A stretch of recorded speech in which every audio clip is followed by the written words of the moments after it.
Bienvenidos a Teológicamente Hablando. El día de hoy estaremos adentrando un fascinante viaje referente a la historia de la Iglesia cristiana.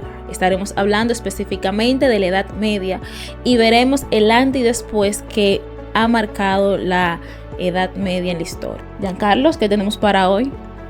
Dios le bendiga. Seguimos en este viaje fascinante de la historia de la Iglesia. La Iglesia cristiana tuvo un papel fundamental y unos aportes que hizo mediante la historia de la misma Iglesia, que fueron como la educación, la cultura, el arte y la arquitectura. También desarrolló el derecho canónico, misión y evangelismo. Esos fueron los aportes que realmente hizo la Iglesia en este periodo, exactamente en el periodo medieval de la Iglesia, que comienza con la caída de Roma y culmina con la caída de Constantinopla. Entonces, pastor, vamos a entrar en este fascinante viaje en el tiempo y exclusivamente vamos a comenzar con lo que es el proceso del poder papal. Pero antes de entrar exactamente en ese punto, queremos mencionar en esos 1000 años que transcurrieron de la historia de la Iglesia, específicamente en la Edad Media, se le dio más importancia a la Iglesia occidental que a la Iglesia oriental. Y hubo algunos puntos en específico por qué pasó esto. Me gustaría, pastor, que usted nos explique algunos de estos puntos para luego entrar exactamente en el proceso del poder papal. Ciertamente, bienvenidos todos y gracias por acompañarnos una vez más en este maravilloso y fascinante viaje en el tiempo. La Edad Media fue un periodo que estuvo marcado por una cierta lucha de poder. Y en el periodo de la Iglesia Imperial, que es el periodo que antecede al periodo medieval, fue un periodo que culminó caracterizado, además de la destrucción de Roma, la caída de Roma, se caracterizó también por una lucha de poder que vimos en sesiones anteriores, donde el obispo de Roma está reclamando ser el papa o el padre de todas las iglesias universalmente, y el obispo de Constantinopla reclamando para sí ser el obispo universal. Y esta lucha de poder no se detuvo allí en la caída de Roma, ya que en el periodo de la Edad Media nosotros ya vemos instaurado un papa que empieza a gobernar la iglesia de manera universal, localizado en Roma.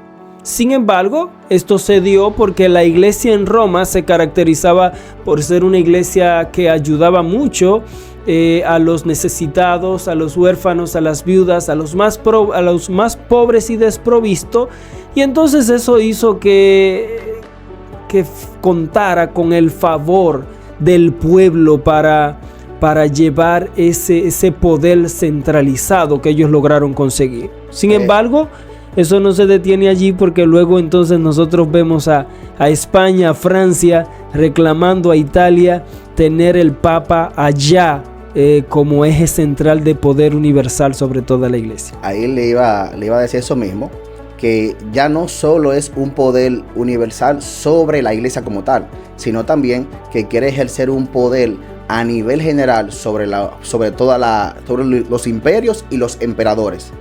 Sí, hubo una sucesión de papas en la Edad Media, y esto porque el periodo de la Edad Media fue un periodo de casi 1000 años de historia. Bien. Entonces, así como se desarrollaron muchas cosas positivas, entre esas cosas también se desarrolló una lucha de poder, un tira y jala, como se dice en el argot popular. Y es que hubieron papas que fueron muy dominantes y poderosos, pudiera expresarse de esa manera, y hubieron otros papas que fueron un poco más débiles, que fueron incluso hasta dominados por las coronas, por los imperios y los reyes, pero hubieron otros que no, y pudiéramos mencionar entre ellos a Hildebrando. Fue el papa que incluso el único papa que pudo retener su nombre de familia y fue más conocido por su nombre de familia que por su nombre papal. Hildebrando, de hecho, fue alguien que ostentó mucho poder y reclamó tener poder no solo sobre la iglesia, sino sobre las coronas universales del mundo. Y ya no se está hablando ya de poder sobre la iglesia, ya se está hablando de algo de mayor escala. Incluso en la Edad Media fue un periodo donde se levantó el renacimiento, el saber, la investigación. Y en estos avances de estudios, de investigación, de ciencia, de lectura y de escritura, pues la gente era más crítica. Y siendo más crítica, detectaron que muchos documentos que supuestamente tenía la iglesia, que provenían de los apóstoles y de Constantino y otros que le otorgaban al Papa un poder no solo sobre autoridad, la iglesia, sino sobre el mundo completo, incluyendo las coronas, pues ellos pudieron detectar que eran falsos porque ya tenemos una generación que está siendo un poco más crítica y investigando más. Y investigadora, porque surge el Renacimiento, que es precisamente la apertura al pensamiento de manera personal. Uno de esos papas también, Gregorio I. Sí. Gregorio I fue uno de los primeros que introdujo las imágenes o la adoración a las imágenes. Sí. También introdujo lo que es el purgatorio y hay otras cosas más que introdujo, aparte del purgatorio, la indulgencia. Eso fueron uno de lo que introdujo Gregorio. Y Hildebrando, pastor, hizo también muchos aportes significativos, también bastante bueno con el desarrollo en este periodo exactamente. Y anteriormente, una de las cosas que quería mencionar es que una de las discusiones que hubo, que me gustaría exactamente que la audiencia contestara esta pregunta, y es que hubo una lucha con los griegos y los de Occidente. Unos decían que el Espíritu Santo había venido solamente del Padre, y el otro decía que había venido del Padre y del Hijo. Exactamente, lo de los occidentes decían que era del Padre y del Hijo, y los orientales decían que era solamente del Hijo. Me gustaría que la audiencia nos contestara esa pregunta. ¿Qué cree usted realmente? ¿De dónde viene la procedencia del Espíritu Santo? ¿Viene del Padre y del Hijo o solamente viene del Padre? Te dejamos esa pregunta por ahí. Interesante pregunta, y creo que la audiencia pudiera darnos una perspectiva de manera personal acerca de esta pregunta. Y de hecho este fue un debate que duró más de 20 años, este debate, ya que muchos consideraban el Padre como el Dios de donde provenían todas las cosas, y que el Hijo era una especie de segunda persona de la Trinidad que estaba en un segundo plano. Y el Espíritu Santo entonces era como una especie de fuerza proveniente del Padre, y como el Padre era la fuente de todo, de allí provenía. Pero la audiencia pudiera aportarnos, decirnos algo, qué opina, qué piensa acerca de este tema. Esto realmente consolidó la división entre los occidentales y los occidentales. Sí. Esto fue que dio fin automáticamente a la división por estos conceptos teológicos, y esta fue una de las principales causas. Bueno, debemos recordar también que la adoración de imágenes era algo también que los llevó a ellos dentro de la disputa. De hecho, la iglesia occidental al momento, tenemos una iglesia que no adora imágenes. Por eso hay varios tipos de iglesia católica, pero tenemos dos iglesias fundamentalmente, aún a la actualidad, que es la iglesia oriental y la iglesia occidental. Entonces tenemos aún esa disputa en el que la una no adora imágenes, la otra sí. La una acepta que los sacerdotes se casen, la otra no lo acepta. Y aún estas iglesias tienen discrepancia en asuntos que son aún fundamentales sobre la vida y la dirección de la iglesia. Y podemos hablar un poco sobre el nacimiento de los musulmanes o cómo surgió exactamente esta religión, comenzando con Mahoma, que fue su propulsor inicial. Realmente el Islam, porque Islam significa sumisión, y Mahoma piensa en esa idea de que hemos sido llamados a vivir bajo la sumisión de Dios. Mahoma o el Islam, debemos de reconocer que los árabes trajeron grandes aportes al mundo. Sin embargo, el islamismo oscureció tanto esos bienes que es como si los males pesaran más que los bienes. Y me explico en ese sentido. Mahoma salió a evangelizar y trató de alcanzar a la gente a través de el anuncio de ese mensaje que él tenía, en el que Jesús era un profeta, Moisés era simplemente un profeta, y que Mahoma también era un profeta, pero mayor a Jesús y mayor que al mismo Moisés, y que Alá es uno y que hay que servir a Alá.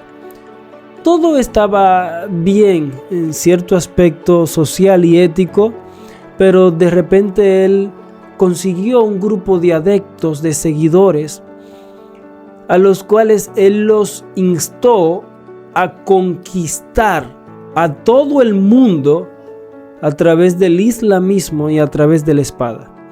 Y aquellos que no se sometieran, no siguieran el islamismo, entonces tenían que morir o pagar impuestos. Muchos llegaron a morir por manos del islamismo. Incluso el Islam tenía la mente de la gente tan equipada y amueblada que les decía que si un soldado moría en la guerra tratando de alcanzar y convertir a todo el mundo en islámico, si moría por un impío, un pecador, un crédulo lo mataba, entonces iba a ir al cielo, y en el cielo se iba a encontrar con un paraíso sexual donde Alá le tenía preparado decenas de mujeres para que ellos puedan disfrutar por toda la eternidad. Esa es la convicción que ellos tenían. Claro, entonces era como una especie de ganar de todas, porque si no morías en medio de la guerra, pues ya tú habías conquistado a un pueblo, y ese pueblo al final tenía que pagar tributo a ti, y tú habías ganado. Y si morías, pues el islamismo te enseñaba que de todas formas tú habías ganado. Porque ibas a ganar el cielo, un paraíso sexual. Aparte del cielo, el paraíso que le esperaba. Sí, entonces esos son los asuntos que se ven en el Islam. Sin embargo, Mahoma muere y los seguidores de Mahoma fueron aún más estrictos y radicales que el mismo Mahoma. Pero debían llamarle mahometanos en vez de llamarle musulmanes, porque llamaban musulmanes a sus seguidores, pero no como el nombre de Mahoma. Otra cosa, pastor, y hablando también un poco más también de los aportes que tuvo la iglesia en este tiempo, hablemos sobre la arquitectura y la cultura y la educación, porque en este tiempo, en la historia de la iglesia, en la Edad Media, la iglesia hizo grandes aportes a nivel educativo y fundó universidades muy reconocidas. Me gustaría también que la audiencia supiera cuáles fueron esas universidades y qué aporte en gran escala hizo la iglesia en ese tiempo.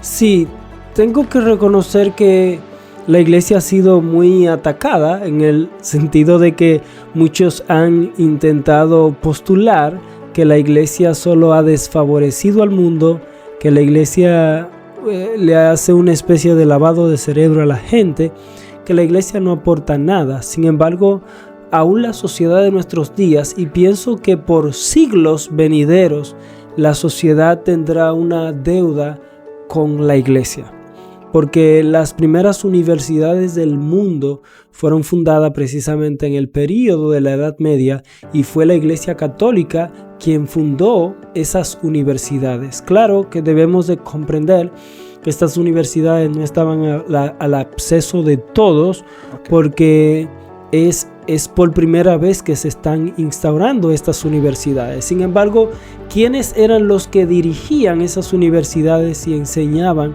en esas universidades? Bueno, precisamente los monjes que estaban en los monasterios, porque en los monasterios la Iglesia Católica preparaba a esos monjes, les enseñaban latín, les enseñaban griego, les enseñaban otros idiomas germánicos y demás. Además de que allí en los mismos monasterios, habían laboratorios de ciencias, de investigación, y los monjes se dedicaban a todo esto. De hecho, las primeras escuelas de ciencia que tenemos se fundaron en los monasterios. Y mucha gente, de hecho, que muchos padres deseaban enviar sus hijos a los monasterios, precisamente no solo porque en los monasterios había un alto nivel de moral, sino también porque era un centro de investigación. Allí en los monasterios aprendían medicina, aprendían asuntos de ciencia, aprendían asuntos de astrología, aprendían asuntos de diferentes ámbitos del saber. Entonces, cuando se fundan las primeras universidades, la Iglesia Católica funda las primeras universidades, entonces encontramos que los maestros salen precisamente de los monasterios. ¿Y el arte? Y el arte, precisamente, de hecho, el famoso pintor Miguel Ángel, que aún sus obras se venden hoy por millones y millones de dólares, Miguel Ángel fue precisamente católico, y él es un ejemplo de lo que aportó la Iglesia Católica en la Edad Media.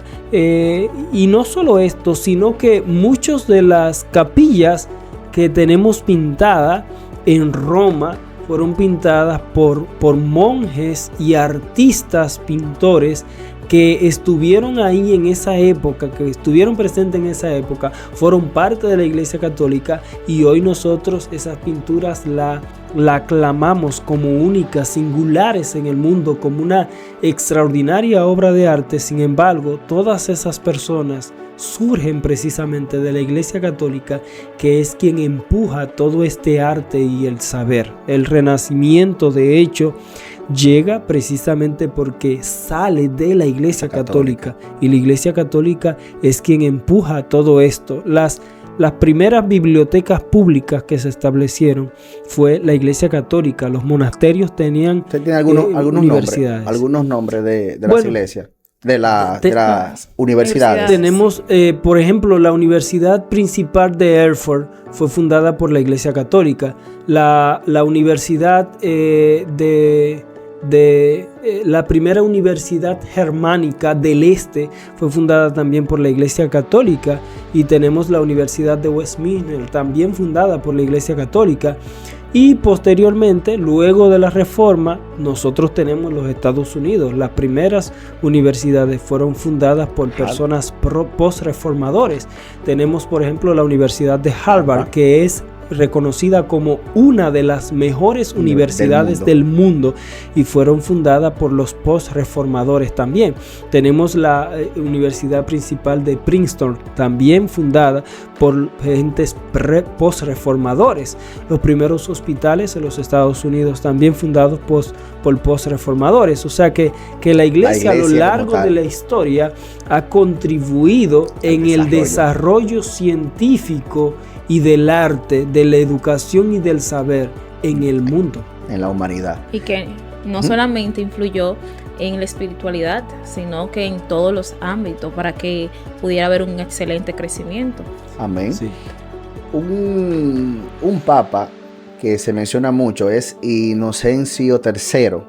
Sí. Inocencio III dijo unas palabras inclusive que lo ponen a él, y dice la historia que eso prevaleció por mucho tiempo, que lo ponen a él como papa por encima de todo, que lo único que está por encima de él es Dios, y que él es la máxima autoridad, que nadie puede reclamarle a él, pero que sí él puede reclamar a los demás. Explíqueme un poquito sobre Inocencio, pastor. Bueno, Inocencio III fue el papa que más autoridad reclamó para sí mismo, mayor autoridad divina.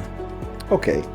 Inocencio III llegó a decir que él era superior a los santos, superior a los ángeles, Dios mío. que él era el mediador Entre Dios entre Dios y la los humanidad. hombres, que él podía reclamarle al mundo entero, mas nadie podía reclamarle a él. Incluso él llegó a decir que él puede perdonar pecados, pero que nadie puede acusarle a él de pecado. Inocencio III fue, de hecho, no solo por esas declaraciones. Inocencio III fue el que mejor posicionado dejó la iglesia, en el sentido de que cuando Inocencio III sale del poder papal, ya el papa que regresa, que viene después de él, ya la gente lo veía como una especie de semidios aquí en el mundo. Y entonces eso le dio cierto prestigio, cierta gloria, que posteriormente cuando llega León X, ya la gente, todo lo que León X dice lo acepta. De ahí que llegan las indulgencias que ya habían venido a través de Hildebrando, pero que León X al final de la Edad Media dice hay que aprovechar esas indulgencias y explotarlas. Y entonces León X dijo, pero con esas indulgencias yo puedo construir la capilla de San Pedro, y la construyó chapada en oro inclusive. Gloria a Dios. Porque él vendía esas indulgencias y exportó miles y cientos de miles de esas indulgencias selladas por él y firmadas por él. Y entonces todos esos males también se dieron dentro de este periodo. Hay otra cosa más que él dice. Hay una palabra que se utiliza exactamente, pero él decía que el vino y el pan se convertían verdaderamente en la sangre y el cuerpo de Cristo cuando uno se lo estaba comiendo.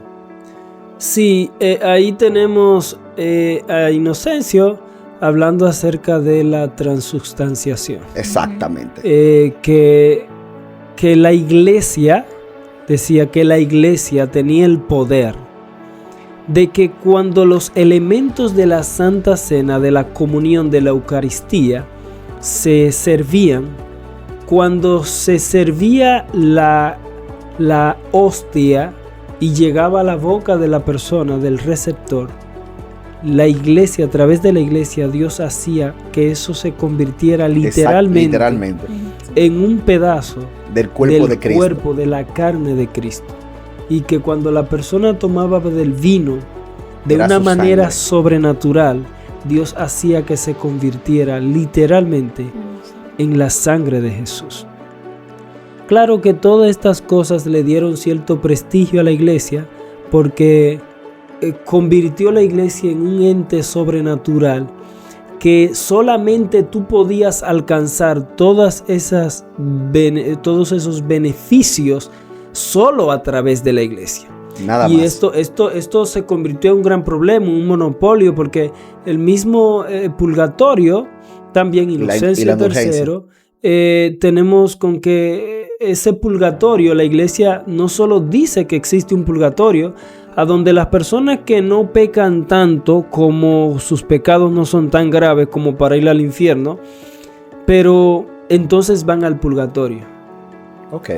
El purgatorio es el lugar donde tú puedes purgar tus pecados, pero para purgar tus pecados, la iglesia es quien te puede ayudar a purgar esos pecados. Así que tienes que pagar ciertas cantidades de misa en la iglesia para permitir entonces que esos pecados de ese ser querido que murió terminen de purgarse y pueda llegar al cielo. Entonces, al final del camino, cuando uno evaluamos todas las doctrinas de la iglesia, nosotros vemos que detrás de todo esto hay una intención de búsqueda de dinero y de recursos. Y esto fue un mal que, no digo que enfermó la iglesia, sino que detonó la enfermedad que ya había dentro de la iglesia. Ahí es que vamos, que en este periodo hay vislumbre de una reforma.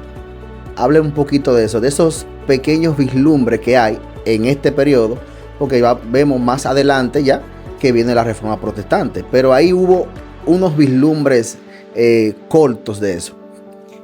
Bueno, mucho hablamos de Martín Lutero, de Juan Calvino, de Ulrico Zwinglio y de otros que vivieron en el tiempo de la Reforma. Sin embargo, no podemos hablar de la Reforma simplemente hablando solo de Martín Lutero y de los hombres que estuvieron en el tiempo de la Reforma. Indiscutiblemente tenemos que hablar de Juan Hus, que vivió unos 100 años aproximadamente antes de la Reforma. Fue alguien también que murió intentando reformar la iglesia. Tenemos que hablar también de Jerónimo Savonarola, que también murió intentando lograr una reforma en la iglesia. Hablamos de Martín Lutero, que fue el primero en traducir el Nuevo Testamento al idioma alemán. Pero antes de Martín Lutero, al final de la Edad Media, tenemos a John Wycliffe, también traduciendo la Biblia al idioma inglés, donde hubieron grandes logros. Y si me tocara decirle algo a la generación de nuestros días respecto a cosas que pudiéramos aprender de este periodo de la Edad Media, le dijera en primer lugar, la iglesia está llamada a hacer bienes, no solo en el aspecto espiritual y religioso.